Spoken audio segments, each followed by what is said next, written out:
سلام علیکم پدرجان. علیکم برسلام. پدرجان نمی شود همین زود روز دکانه من را در خانه خودمان جشن گیریم؟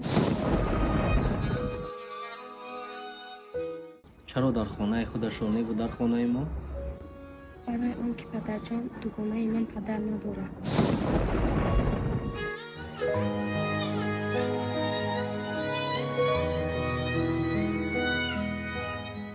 پدرجان من وعده میدیم که کلان شوم هر کس که بی پدر است دستش را میگیرم.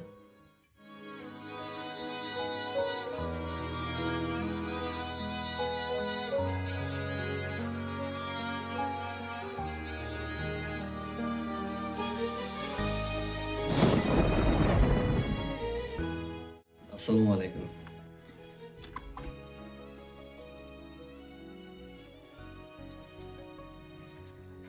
مبارک شب از آن روز.